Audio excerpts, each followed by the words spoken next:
여러분 안녕하십니까? 제3기 교과 출애굽기입니다. 오늘은 그 10번째 시간 언약과 하나님의 계획이란 제목으로 저희가 함께 이번 주 교과를 공부하도록 하겠습니다. 기억절입니다. 출애굽기 24장 3절의 말씀입니다. 모세가 와서 여호와의 모든 말씀과 그의 모든 율례를 백성에게 전하며 그들이 한 소리로 응답하여 이르되 여호와께서 말씀하신 모든 것을 우리가 준행하리이다. 창조주이시며 구속주이신 하나님은 우리와 함께하기 원하시며 교제하기를 원하시는 그러한 하나님이십니다.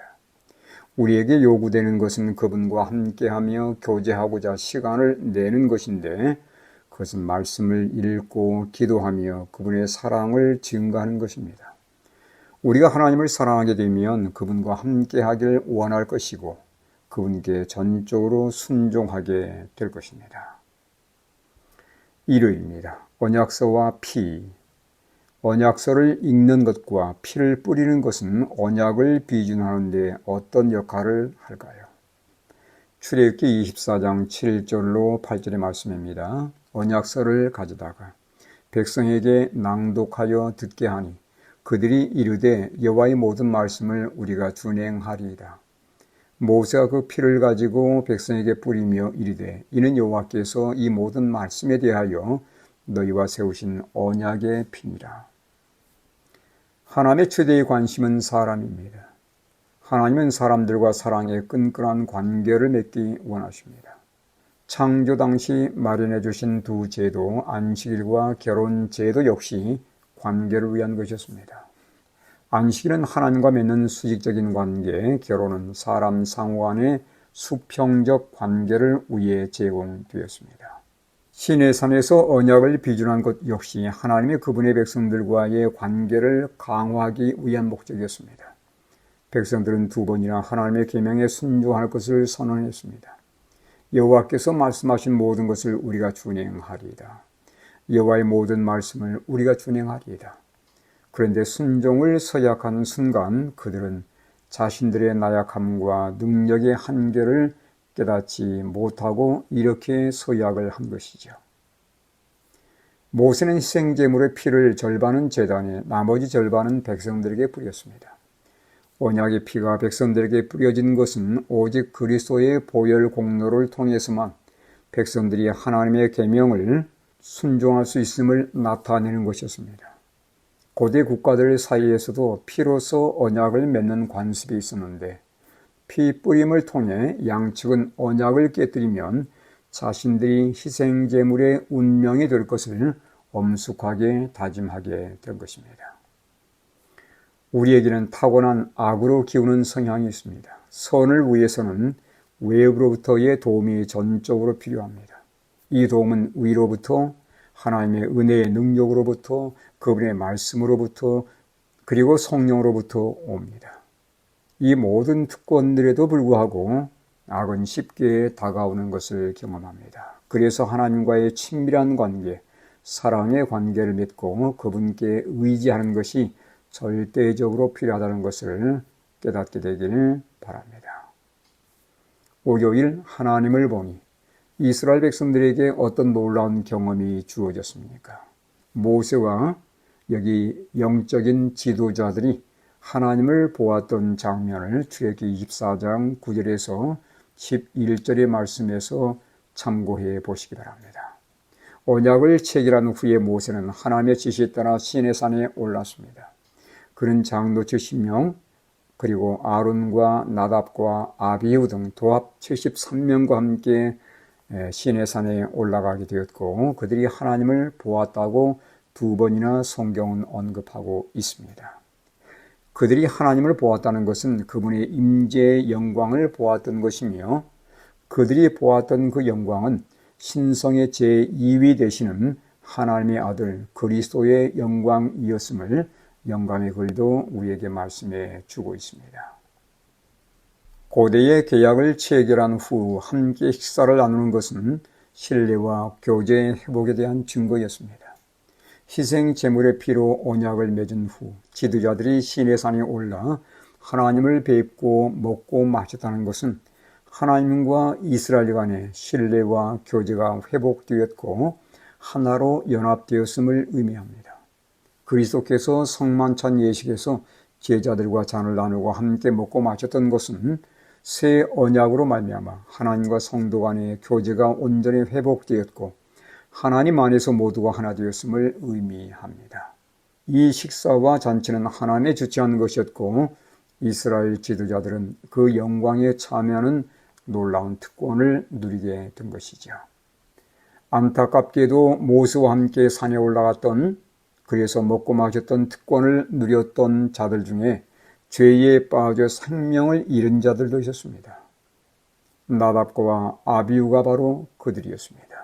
그들은 하나님과 함께하는 깊은 경험을 가졌지만 그 경험을 통해서 변화되지 못한 것이죠.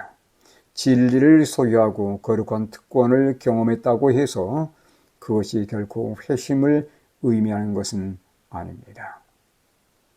화요일, 순종할 수 있는 능력. 우리 삶에서 순종은 어떻게 이루어질까요? 에스겔서 36장 26절, 27절의 말씀을 보겠습니다.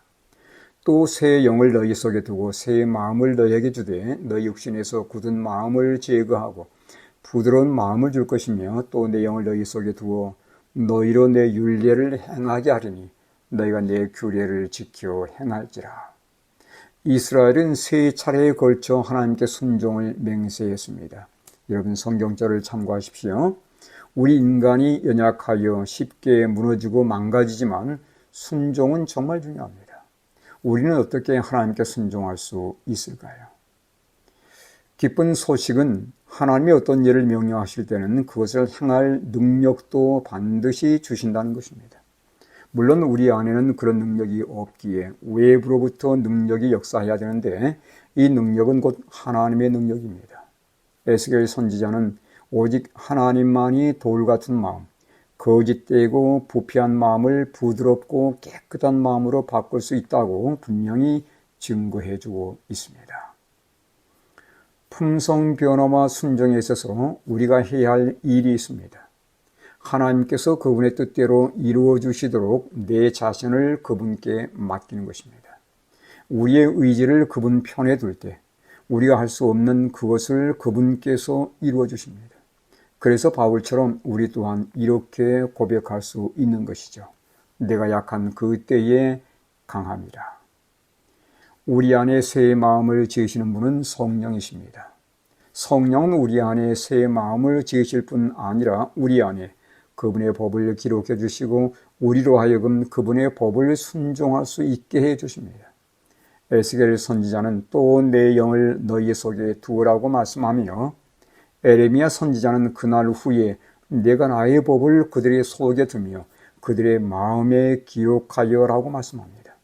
즉 성령의 역사를 통해서 우리가 그분의 율법에 능히 순종할 수 있다는 것을 이 두 성경절은 우리에게 말씀해 주고 있습니다. 수요일 내가 그들 중에 하나님의 구원의 계획에 대한 실물 교훈으로 주신 것은 무엇입니까? 그것은 다름 아닌 성소임을 출애굽기 25장 8절로 9절에 말씀해 주고 있습니다. 하나님은 우리와 함께 계시기 원하시는 임마누엘 하나님이십니다. 비록 이스라엘이 많은 잘못을 범했지만 하나님은 그들을 결코 포기하지 않으셨습니다. 그들을 회복시킨 후에 그들과 함께 있고자 하는 열망을 하나님은 성소를 통해 나타내 보이셨습니다. 성소의 모든 봉사는 예수님을 가리켰으며 성소는 그분이 이루실 구원의 청사진에 대한 실물 교훈임을 잊지 않게 되길 바랍니다. 성소 건립에 사용된 재료들은 이스라엘 백성들이 애굽을 떠날 때 애굽인들에게서 받았던 것들이었으며 백성들은 그것들을 성소 건립을 위해서 자원하는 마음으로 드렸습니다. 또한 성소는 하나님께서 보여주신 모양대로 지어졌고 하늘에 있는 것의 모형이었습니다. 지상 성소는 언제 끝나게 되냐면 예수님이 십자가에 죽으실 때 휘장이 찢어짐으로 더 이상 지상 성소는 유효하지 않게 된 것을 여러분 성경 말씀에서 깨닫게 되기를 바랍니다.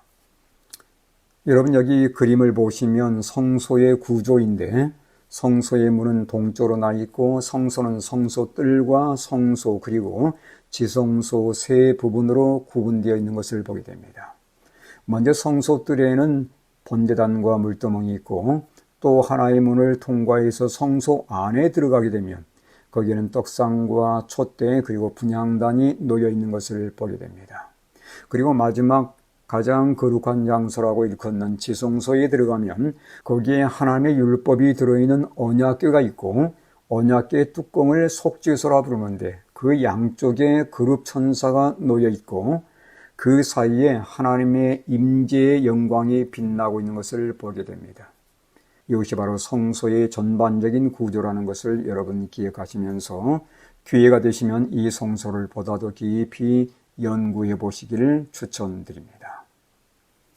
목요일 하나님의 영으로 충만하게 하여 하나님은 성막에 포함된 모든 기구들의 제작을 위해서 누구를 부르셨습니까? 출애굽기 31장 2절과 3절에 보시면 하나님께서 부살렐을 부르셨고 31장 6절에 보면 부살렐과 함께 일하도록 하나님께서 오홀리압을 부르신 것을 보게 됩니다. 하나님께서는 그들을 부르셔서 그들에게 하나님의 영을 충만하게 주셨고 지혜와 총명과 지식과 기타 여러 가지 재주들을 주셔서 성소의 모든 기구들을 제작하도록 했던 것이죠. 하나님은 모세에게 성막 예배를 위한 모든 세부 사항을 지시해 주셨습니다. 제사장들은 제사장복을 입어야 했고 대제사장은 이스라엘 자손의 이름이 새겨진 에봇을 입어야 했으며 우림과 둠림을 물린 흉갑을 가슴에 차야 했습니다. 제사장들은 성별되어야 했고 기타 기구들이나 물품들도 아주 주의 깊게 준비되어야 했던 것입니다.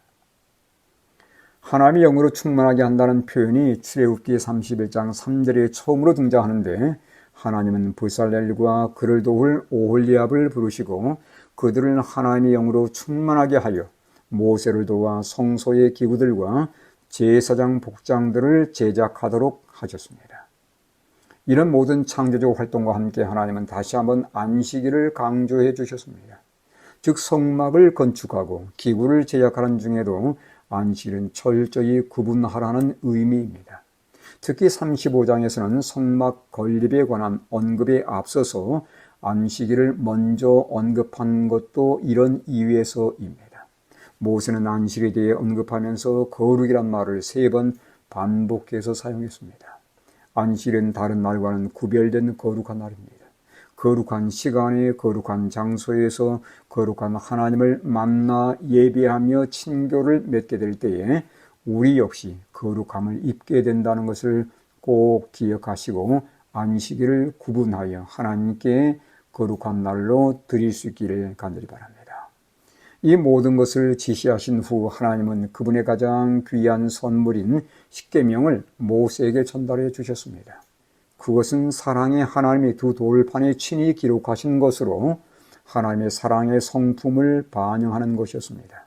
이 십계명은 다름 아닌 지성소의 언약궤 안에 특별히 보관되었다는 것을 여러분 꼭 깨닫게 되기를 바랍니다. 이번 주 교과의 결론입니다. 이스라엘은 하나님이 주신 모든 계명과 명령에 순종할 것을 약속했고 그 언약은 짐승의 피로 비준되었습니다. 언약 체결의 피를 흘리는 것은 그리스도의 십자가의 공로에 의해서만 하나님의 계명을 온전히 순종할 수 있다는 것과 언약을 어길 경우 내가 희생제물처럼 피 흘리게 될 것을 암시하는 것이었습니다. 짐승의 피로 언약을 체결한 후에 산 위에 오른 지도자들은 그분과 함께 먹고 마시는 경험을 하게 됩니다. 그것은 교제의 회복과 하나됨을 의미하는 것입니다.